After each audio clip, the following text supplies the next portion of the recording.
Last one of the year, the spring year of 2025. It's exciting. I always enjoy these science slams when we have topics of all sorts of natures to talk about.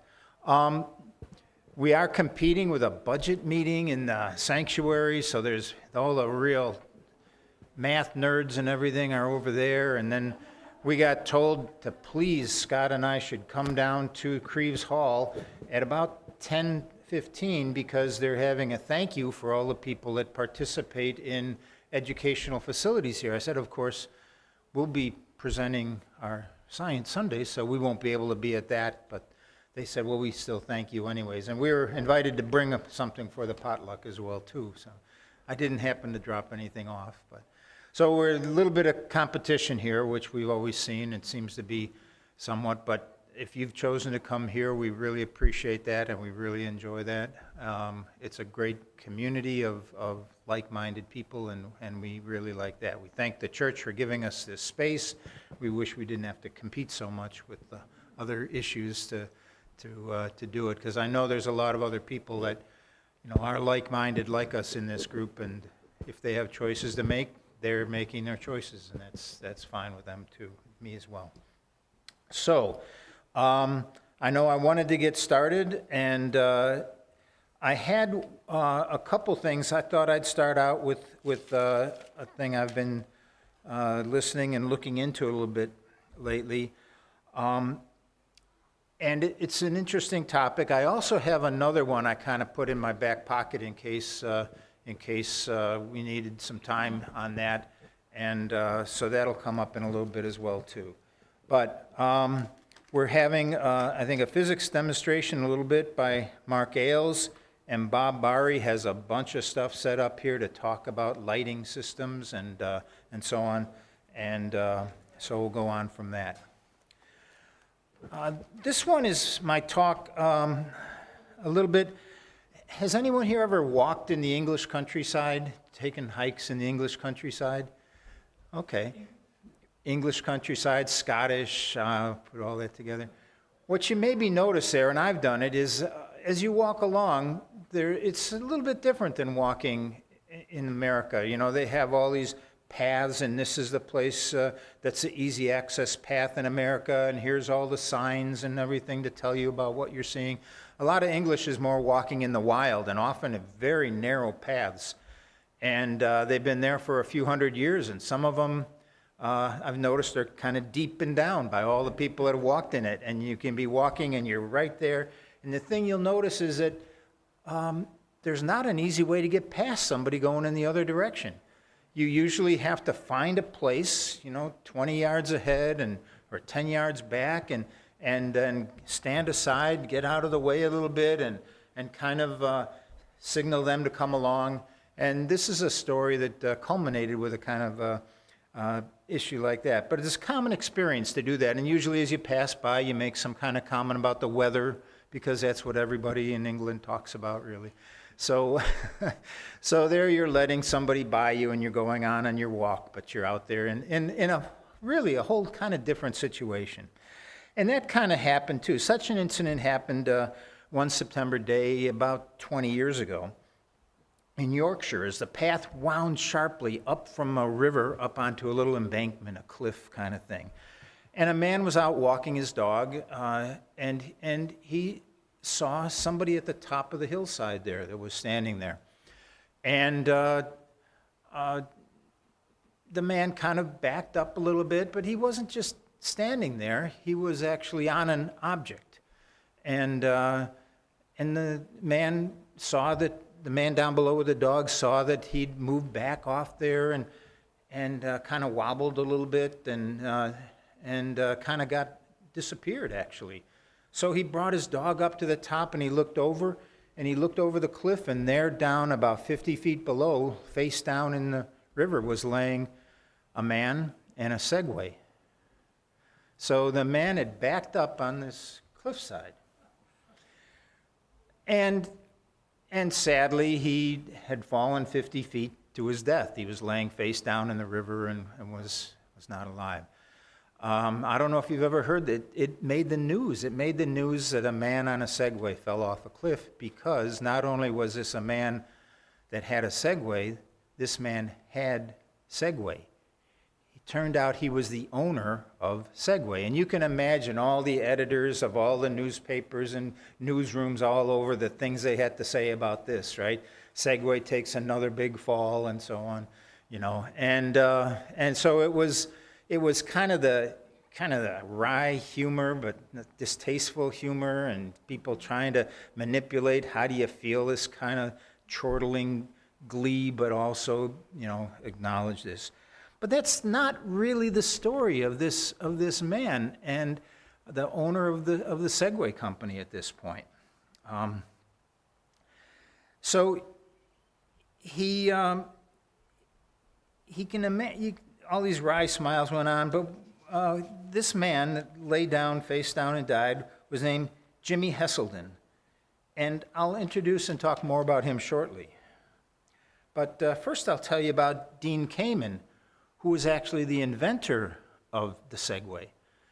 And he was pretty well known. He invented a lot of medical devices, portable dialysis machines, a whole variety of different implements that made life easier in medical incidents, medical things.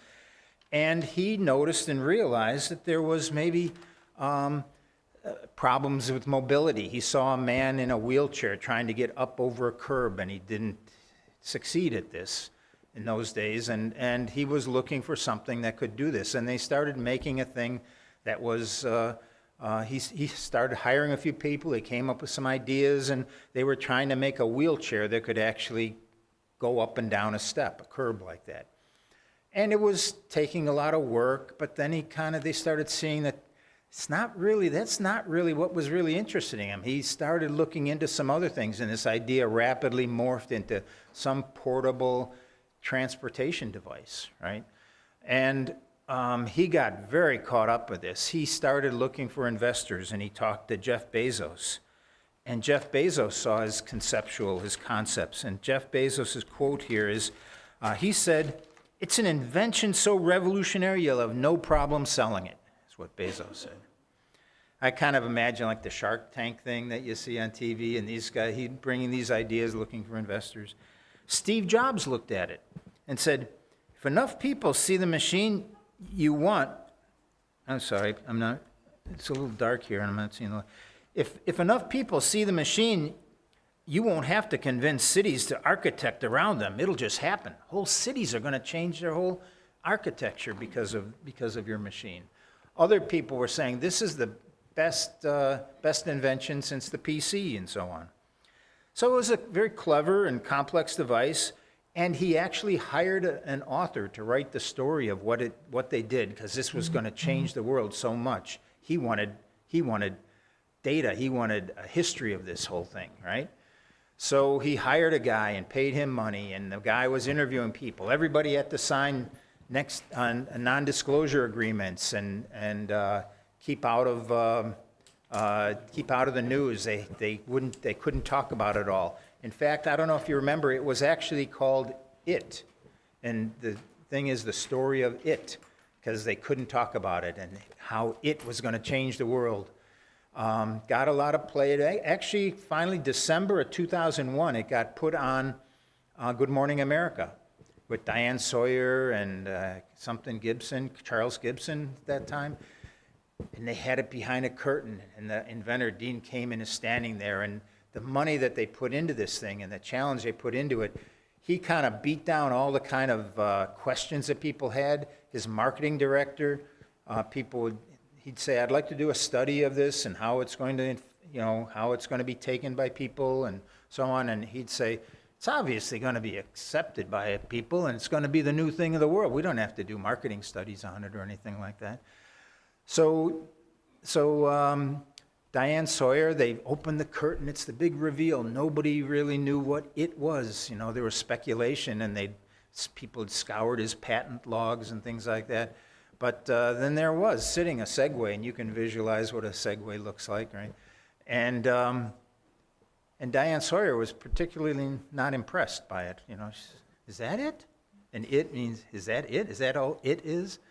And people were even saying things like, well, what it? It's got to stand for something like internal transporter or something like that, or, infrared or something. And so anyways, then they broke away and they went down into a park near the studio, and they all drove around on the Segway, and Charles Gibson kind of liked it, and Diane Sawyer's still a little bit iffy about it. She said, well, what do you do with it, and how do you get used to it, and what do you do? So it had, as you know, fairly poor acceptance, right? They didn't go at the marketing. They didn't see and understand it. He had spent so much money perfecting this thing and making it so wonderful that it was a great machine. Well, great things cost great amounts of money, too. I think they were marketing it in 2001 at about $6,000 or something like that. And people were saying, I don't know, I didn't really have a problem getting around that much, right? I get in my car if I need to go far, or I walk if I need to go short. People get a bike or there wasn't a need for it, and it fell apart. I remember talking about how every postman, right, every postal carrier was going to have one, and they were going to deliver around and so on. But no one really had an aspect of a situation and so on.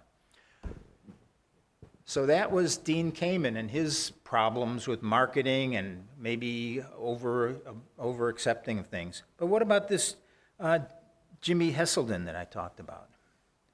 He grew up in an English city of Leeds at a time, in 1948 he was born. So similar to some people in here, maybe 7 years older than me.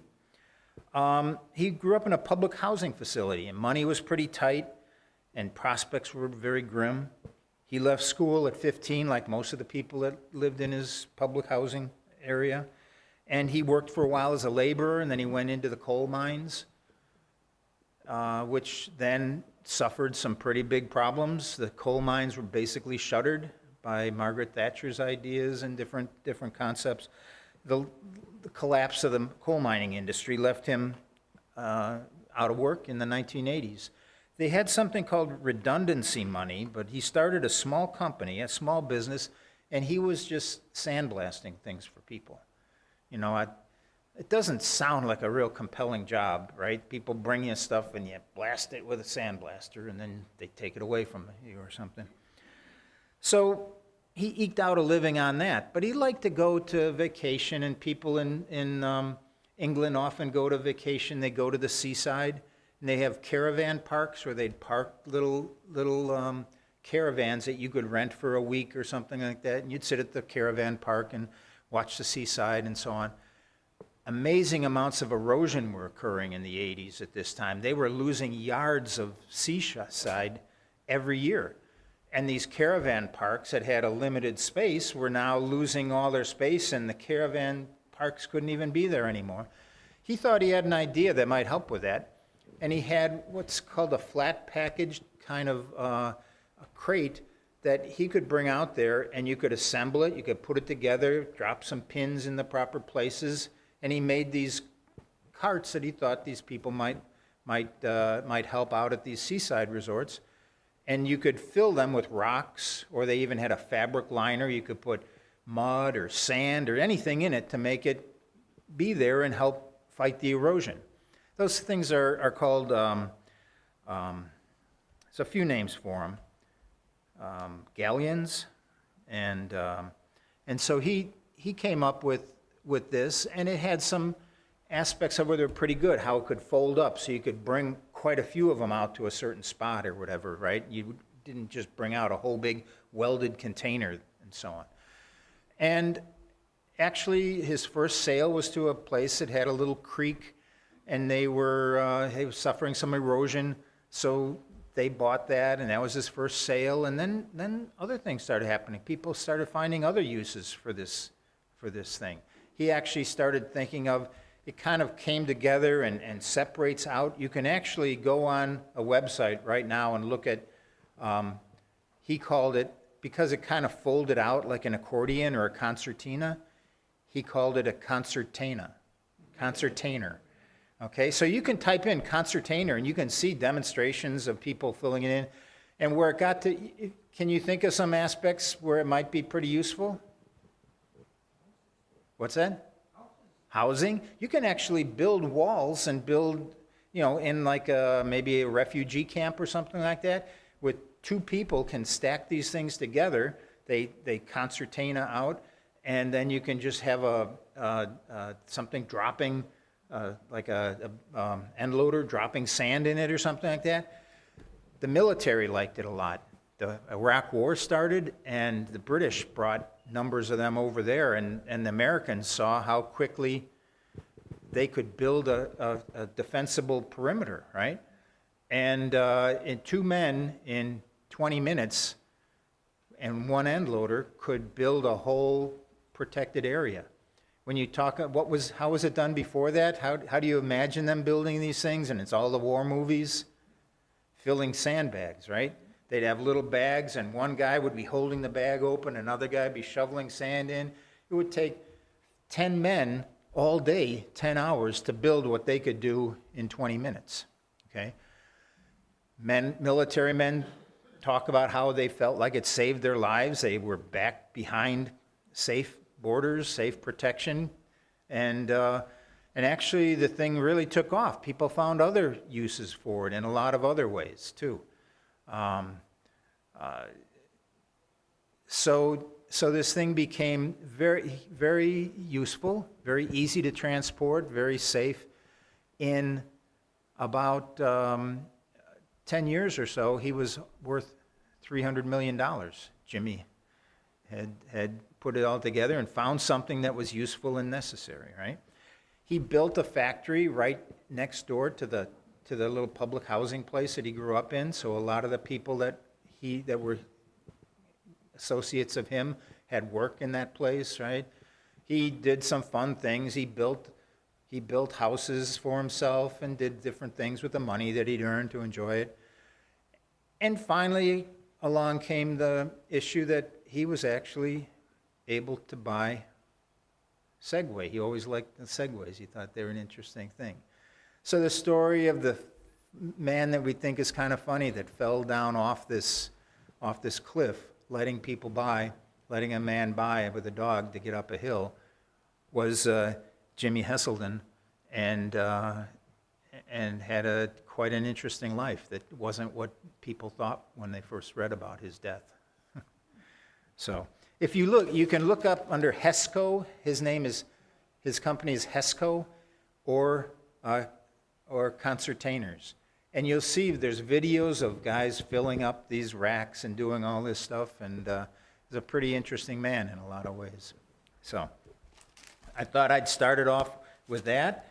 And then we'll have Bob come up and talk about LED lights. Is that your topic? Okay, so Bob. Thanks.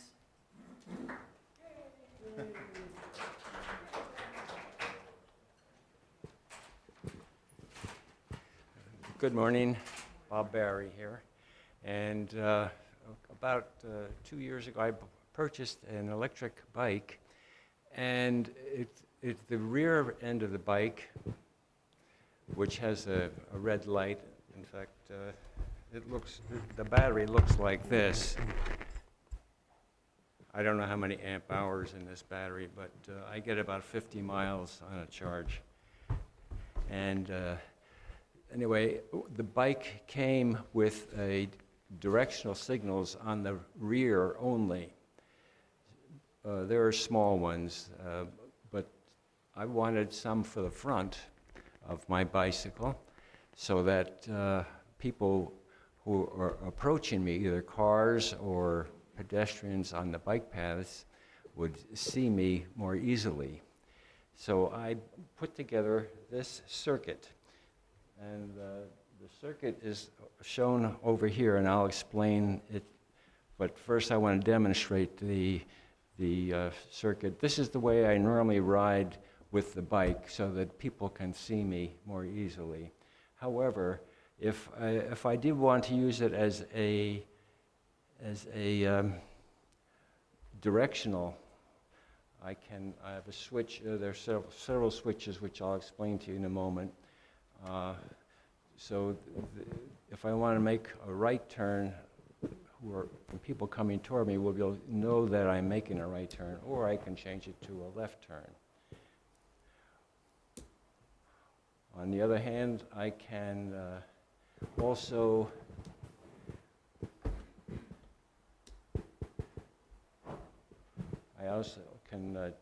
make it so that both lights will come on at the same time. Okay, so that's the explanation, and I've been using this for about 2 years, and it works pretty well so far. So I want to explain to you how I'm sorry? Can you shut it off, please? Oh, yeah, it's kind of annoying, isn't it? That's the purpose of it, to annoy the people come. Yeah. Okay, so here's the thing. This is a 60-volt DC battery, and this is the plus end, and this is the ground end, or the minus end. And I had a choice. Will I go back to the... Did I change that? Yeah. Oh, I guess I did. There's a back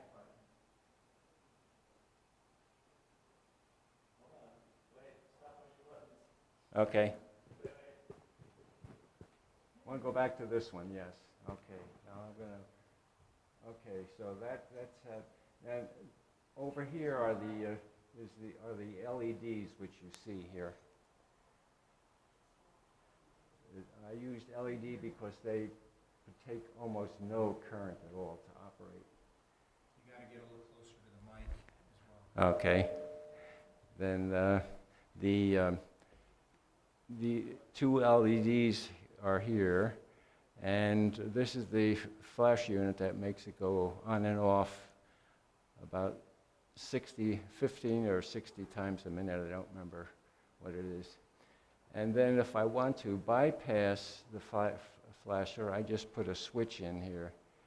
And so it's a short circuit, so the flasher it's still working, but it's not doing anything. And to get both of these lamps to go on simultaneously, I used a switch at this point which bypassed the individual switches, a slide switch which operated either the left or the right light. And of course there's the on-off switch here. And now I want to go to the next slide. So let's switch to the next one. Can you do that up there, Bob? I don't know. No, nothing's happening. There. There you go. That's it. Okay. This one goes back, if you want to go back. Uh-huh.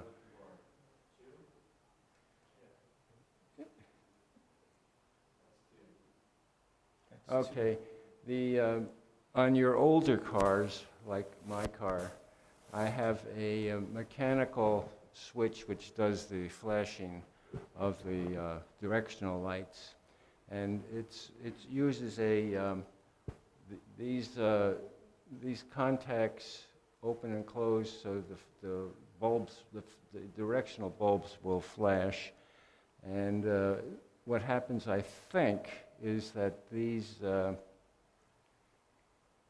this goes off. It goes off momentarily. Okay, there's a heating element. I think it's a bimetallic spring which actually operates this switch. Opens and closes 15 times a minute or so.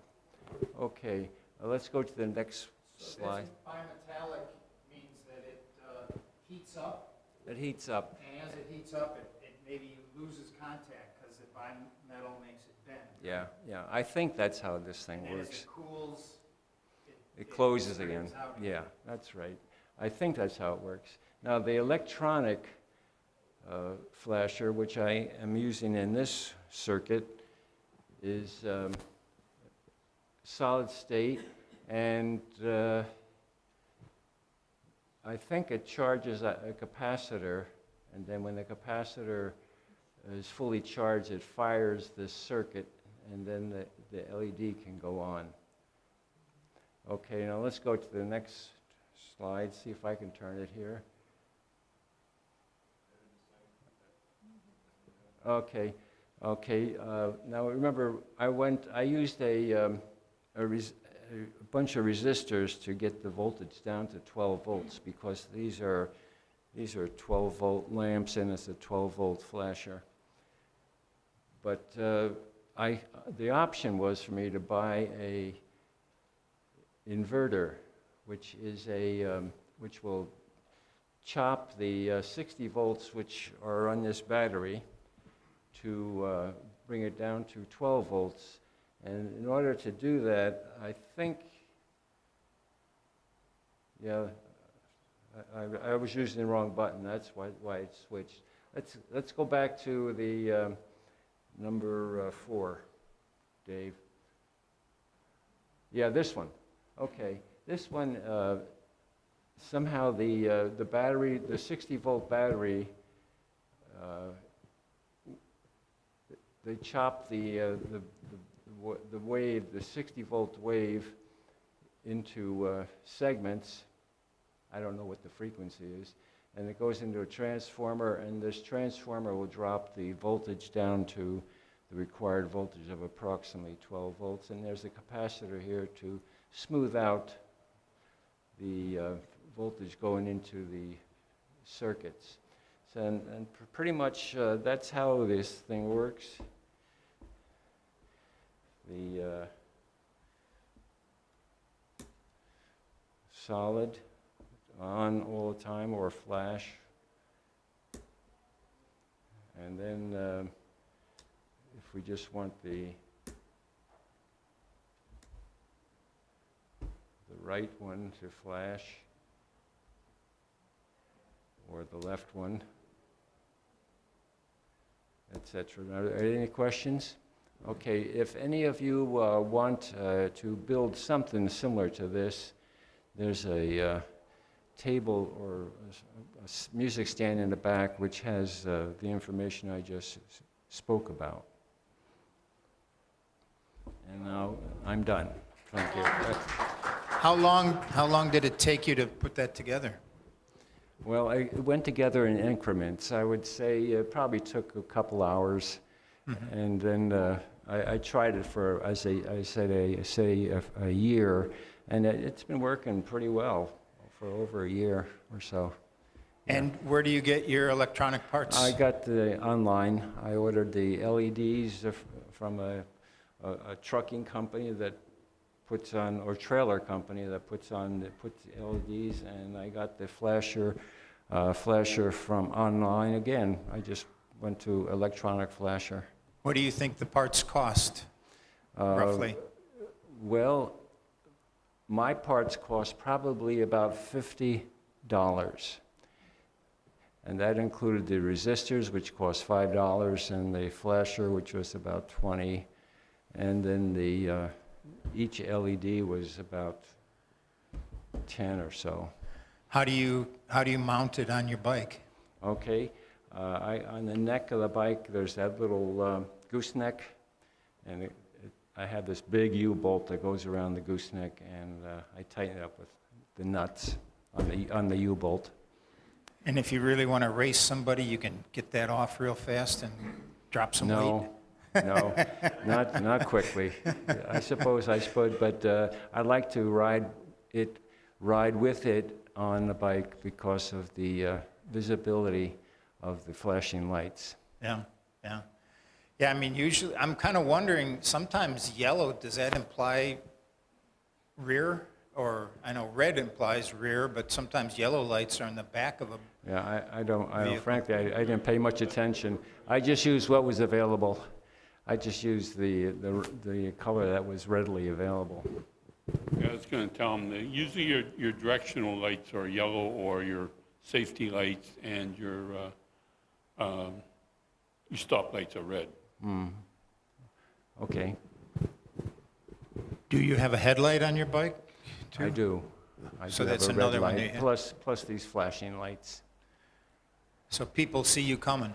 Oh, yeah, that's the purpose of it, because with these electric bikes, there's so many people are doing fantastic speeds on a bike path. Nowadays, a big thing is a headlight and a tail light that each have a camera associated with it. People are spending $300, $400 for a headlight that has a camera so you can look forward, see forward and then record forward, and a tail light that can record backwards because of fear of, being hassled on the road by somebody in a big black truck or something like that. You're right, you have evidence of, what goes on, yeah. I had a friend that just got hit by a woman leaving a parking lot and ran into him. And so he went over the whole car, but he's okay, actually. So I haven't seen much more of him since then. He hasn't been on our normal bike rides yet. Okay, I'm done. Thank you, Bob. All right. I think I ought to go to Mark and then me. Mark, you want to come up and, Mark's got some physics stuff to wow us with. First of all, I wanted to share that I, like Bob, like to bicycle and be visible. And so I used to ride my bike to work, and I tried to be as visible as possible. So one day I was riding home, and I had my bright yellow jacket on. I had flashing lights on the front and the back of my bike. I had a helmet with some flashing lights. And I rode up behind my house, and my son happened to be outside, and he looked at me and he went, and he said, "Dad?" And I go, "Yeah." He said, "Now there are two man-made things that can be seen from outer space." I said, "Yes." That's what I was going for.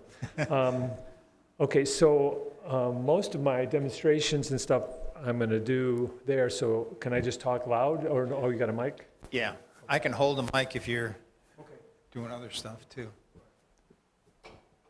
We know. So we'll start with, I'm going to do a little talk about center of mass, center of gravity. So we'll start by stand in body or spirit. So if you want to stand in body or spirit, for those that want to. All right, and I'm going to have you lift up your right leg. Okay, so stand on one leg on the count of three. Ready? 1, 2, 3. Lift up your right leg. Okay, now, can you do that without leaning to your left? Can you lift up your right leg without leaning to your left? Yeah. It's pretty hard to do. It's not impossible, I suppose. My son was trying to do it by going like this and stuff. But so your center of mass is somewhere close to your belly button. You can sit down now, thank you. And so the center of mass or the center of gravity needs to be supported in order to stand up. Excuse me. Okay. So we have the pop bottle, and it's fairly stable because since I drank a lot of the liquid, its center of mass is now over that point of support. All right, now we're going to do something with meter sticks, and I don't think we have enough for everybody, but you can share. Those that want to take a meter stick, and you'll need to stand up. Oh, I have got one. Need to? Anybody? There you go. All right. So you probably need to stand up, but you don't. You can try it without. And what you're going to do is you're going to follow my directions. Let's orient them all in the same direction for the purpose of directions. So let's all put the 1 centimeter on your left hand. Okay? You gonna hold this for me now, Mike?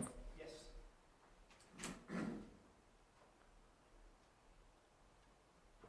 Yeah. Nice. So the 1 centimeter is on your left hand. So put you're gonna balance it on top of your fingers on the 2 ends. Okay. Where is the center of mass of the meter stick? Yeah. Good. Okay. So if we're balancing it on our fingers, now if we slide toward the center, where do you think our fingers will meet? Okay, let's try it. Slide toward the center. Okay, so they met roughly at 50, right?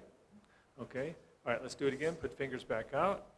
This time we're going to start your left finger at 20. Okay, left finger 20. Now, prediction, where are they going to meet? Okay, let's try it. All right, they still meet at 50. All right, now let's try it again. This time, try the left finger at like 45. And the right finger at the end again. Where do you think they're going to meet? All right, let's try it. Why do they still meet at 50? It's actually not a center of mass question. But the center of mass is at 50, so that's involved. But why do we still meet in the center? Well, why does the one finger that's far away slide and the other one doesn't? Yeah? There you go. So you have more friction when there's more weight on the one side. So that increased friction allows for them to slide together at that spot. All right, thank you. We'll take that. I can get Okay. Now, another demonstration. Here we're going to do, let's do this one next. Okay, so I'll do this and no one else has to. And you can try it at home if you want. If somebody wants to try it, they can. But I don't, right. It turns out that that in general, and it's of course in general, men have a higher center of mass than women in general. And it's not always the case, of course. There's a lot of variation. So in this demonstration, what you do is you take one foot, put your foot against the wall, point at your foot at the wall, then take your other foot and put it directly behind that foot so it's touching, and then take that first foot and put it behind the previous foot so you're exactly 2 shoe lengths from the wall. Then you take a chair, you hold the chair down in front of you, you bend over a 90-degree angle, your head against the wall, pick up the chair, and try to stand up. And I cannot do it.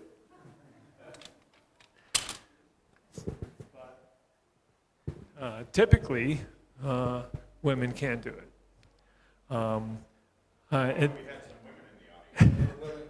No, you don't. If somebody wants to try it, they can, but that's fine.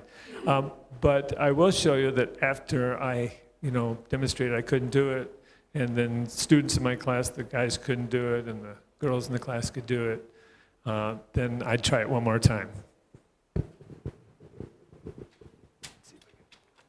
I don't know if it's going to work or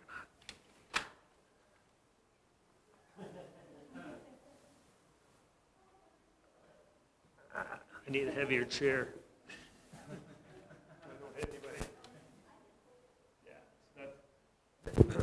With the heavier chair, that's the way I would usually do it. Center mass, changing the position. I don't know if you know the people high jump, the Fosbury flop. When they high jump run and they go over backwards. If you have a good enough arc in your flop, your center of mass can actually go below the bar, while your body goes over the bar. So you don't have to lift your center of mass as high in order to clear the high jump. All right. Now, last. Okay. So last one here is, since we know that the center of mass is the 50, then we should be able to support it as long as we're supporting the 50. Well, if I have two of them, and I put one under here, yeah, hold this for me, thanks. And I put this one under so that it's just covering the 50, then I can support it at approximately, now the center of mass is about, for the top one, about 25. Okay? So using this philosophy, what we're going to try and do is we're going to try and put enough of these on here so that the last one we put on will be apparently above midair. Okay, so that's the plan. So we need now our mathematicians. Or bridge builders. 4, 5, 6, 7, 8, 9. We'll just try it. So there's 9 of them here. Right. So what am I starting with? Okay, so 1, I have 1, and the next one's going to be at 50, then 25, then 12 and a half, then 6 and a quarter, 3 and an eighth, 1 and a half roughly, 0.75 roughly, and then like 0.3, right? Okay.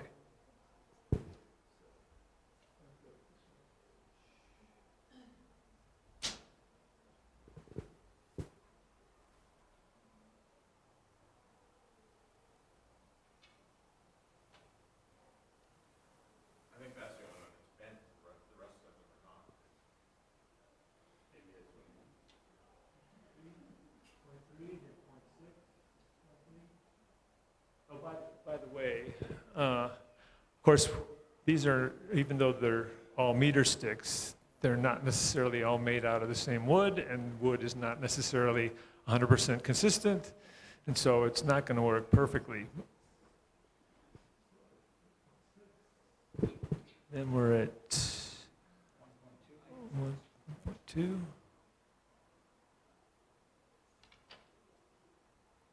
3, 2 point, no. Oh, that was 1.5, wasn't it? It was 0.3, did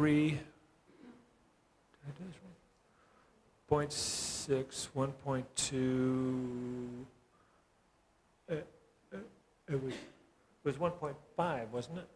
We were Yeah. at 12 and a quarter, so 12. we went down to 6 and an eighth, and we went down to just over 3. Then we went down to just over an inch and a half, right? Well, centimeter and a half, okay. That's, yes, there we go, right? And then this is 3.1. Okay. And then we're at 6.2. 6.2. And then we're, oh, I'm off one. Yeah, I think you doubled something back there. Okay, so this has got to be the 2.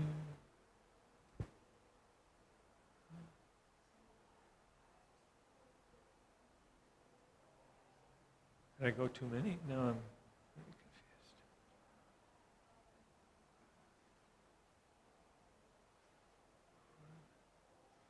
confused. So this one's at 25. No, 12. 12.5, there we go. 25. 5. This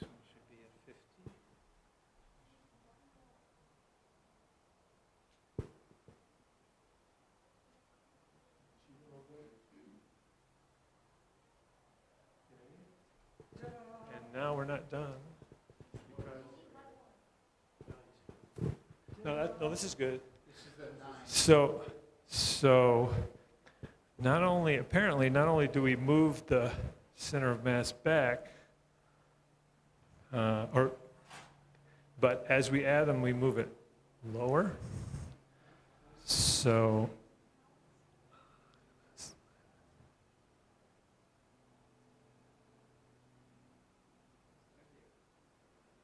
now we're completely in the air, right? Ta-da.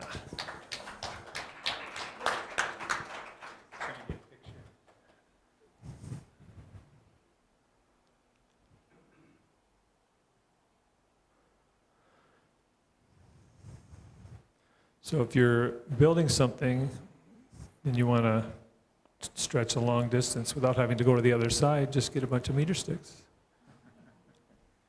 Great. Any questions, thoughts? Amazing, huh?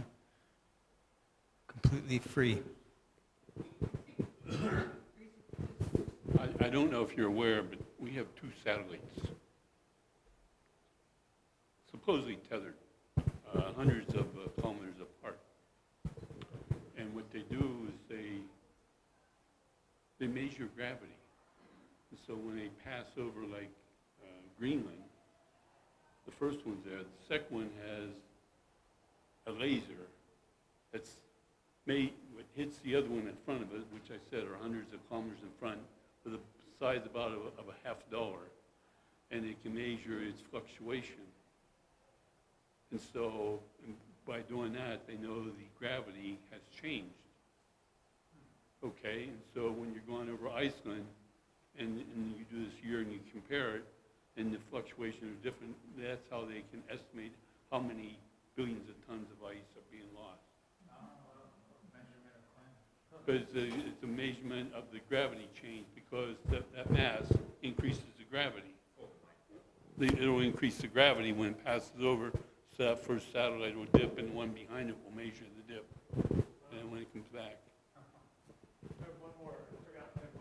I thought you had, yeah, it looked like a woodpecker or something there. It's hard to get a physics guy off the stage.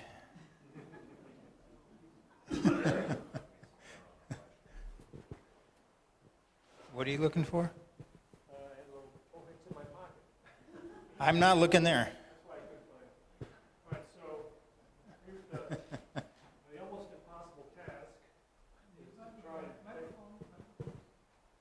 So here we have an almost impossible task, is to try and balance this on the end of your finger. Anybody want to try? Okay, here. So you're supposed to balance it on the tip there on the end of your finger.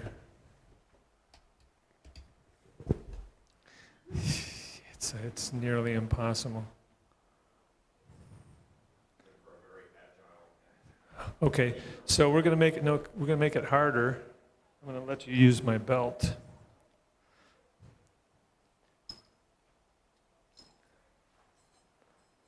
Okay. Any idea? All right, stick the belt in there. And now try it. Remember the spot we were supposed to balance? Try to balance it on this spot right there. Yeah. How about that? Show everybody. Do it again and show everybody. Turn around so people can see, show everyone.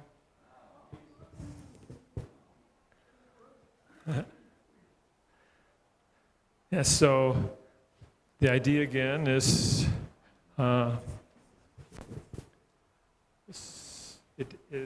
with center of mass, you can make things that look like illusions sometimes. So it looks like it shouldn't balance, but since the center of mass is supported underneath my finger, it's still supported. What if you had an invisible belt? Yeah, really. And I actually, I'm going to cheat a little bit here. I'm going to try and balance it on this end.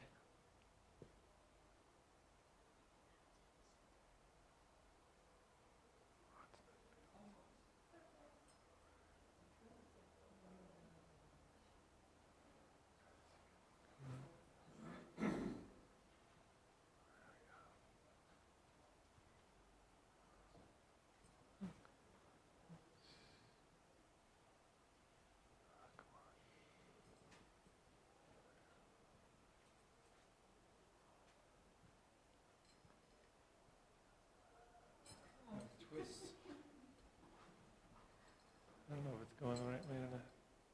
That's not gonna work. All right, well, I was able to do it earlier, but it's worn off. I cut a little notch in there so that it would like catch on my fingernail, but it's not working now. Wait a minute. Thank you. Very nice.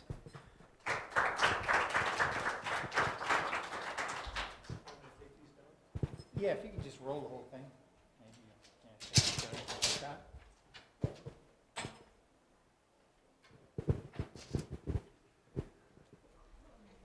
Excuse me if you've heard me talk about this before, but I think it's a lot of people that haven't heard it, and so I wanted to bring it up. A few of you may have.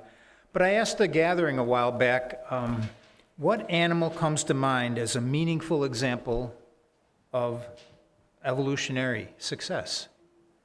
If you'd have to think of an animal, or a plant if you want to, but what is an example that you'd think a textbook might put in to demonstrate evolutionary success? Cockroach, somebody says. Cockroach, I hear. Humans. Humans. Tardigrade. Pardon me? Tardigrade. Tardigrade. A tardigrade, yeah, the small bear, the blue bears that are microscopic. How about any disease that's become resistant to Yeah, antibiotics? right. Sometimes we tend to think of cuddly things like cockroaches, you know, we don't think of the terrible things like diseases that are evolution. Actually, life has been on Earth all from the same original, right, forebear for 4 billion years. So anything that you name, plant, animal, disease, it's all an evolutionary success, right? There isn't really, you know, a wrong answer of living things. You could say dodos or different things like that, but, you know, things have lived for quite a long time. But, so nothing is really a wrong answer. And if things have lasted 4 billion years, we can't even really, our brains are not composed to even contemplate that. There's stories like if you write a page, I talked a lot of times about life on Earth, this from fingertip to fingertip, and if it started here, it would go all the way over here and before you get anything besides really bacteria. Dinosaurs would be here, right? Mammals, chimps and things like that would be just at the tip of your largest finger, and all of recorded history, development of fire, the Romans, you know, the Egyptians, all of that would be taken off with one scuff of a fingernail file, right? Yeah. Another way to look at it is if you wrote a page to describe every year, almost like what they do, you know, December 31st in newspapers and things, they kind of tell the year. If you wrote a page that described a year, and you'd put that back, to get back to Agamemnon and the ancient Greeks, if you'd stack those pages up to make a volume of all the years, right, it would be somewhere around your ankle. That's Agamemnon, right? Most of recorded history wouldn't get anywhere near your shin, right? But you think of things like trilobites and record 500 billion years ago, that would be about the size of the tallest building in Chicago if you stack those papers. So just trying to say a few things of how time is so different evolutionarily and in life compared to what human brains are processed for. But if I had to think of an animal that I wanted to talk about that described some level of evolutionary success, I'd introduce you to the pronghorn antelope, okay? Used to be about 15 species of pronghorn antelopes in America. And what are they known for? What is their basic thing that they say they've evolutionarily developed? Fast speed, 60 miles an hour, right? Amazing. They can get across a football field in 3 seconds, taking about 11 steps. If you'd put that football field on an angle so it resembled a mountain, and you put in snake holes and gopher holes and plants and different things, twigs and things to potentially stumble over, They could get up that side of the mountain 100 yards in about 4 seconds. Just amazing. And why can they do that? There's no creature in North America that runs, no carnivore that would kill it that can run faster than 40 miles an hour. So why do they develop this speed? They develop the speed, the bones of their legs are so long, of their fingers are so long, some of their finger bones that help them spring and move forward are as long as our arm, right? But they're very tiny and minute. They can jump every leap as far as a human has ever jumped in the Mexico City Olympics in the long jump, 27 feet or so, right? Is it because females like fast partners? Sexual selection, right? Any ideas why this animal can run at 60 miles an hour? Oh, wait, let me get you the microphone.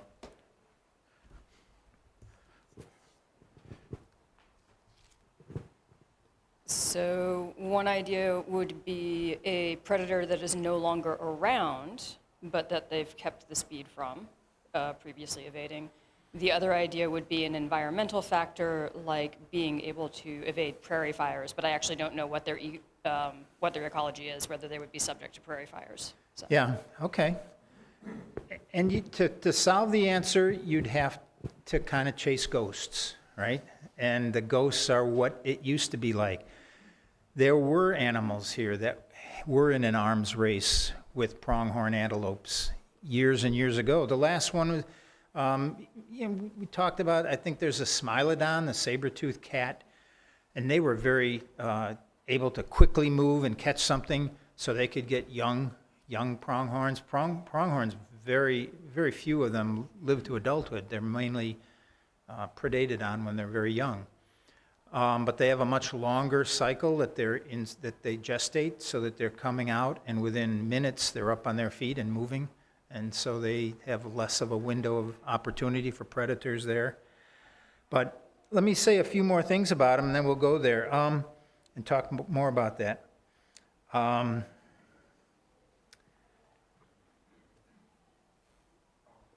pronghorn looks somewhat like a sausage on 4 sticks. They're very barrel-shaped and have 4 little sticks, right? How and also why does it run as fast as it does? How? Pronghorn have evolved for speed. You and I have a windpipe that's about 3/4 of an inch in diameter, about the size of your thumb. That's our windpipe. That's what brings oxygen into our body. A pronghorn, which is like 90 to 110 pounds, it has a windpipe that's 2 inches in diameter. Okay? That's about 7 times larger than ours. When they run and approach 60 miles an hour, twice as fast as a mule deer, they have 1/3 more blood cells than other mammals their size. More blood cells in their body. Half again as much blood. And 2/3 more hemoglobin. So all this is evolutionarily designed, right, to get this capacity for speed, right? The minute a pronghorn takes off sprinting, its tongue lolls out of the side of its mouth.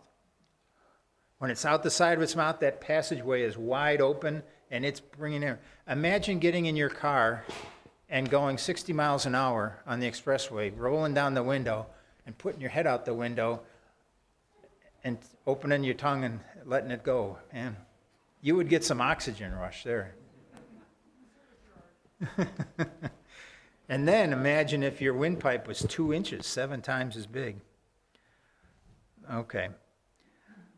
There's an unfortunate byproduct of consuming and burning this amount of oxygen, and that's a tremendous amount of heat, right? They're just building up heat like crazy. And even their blood system has evolved to change.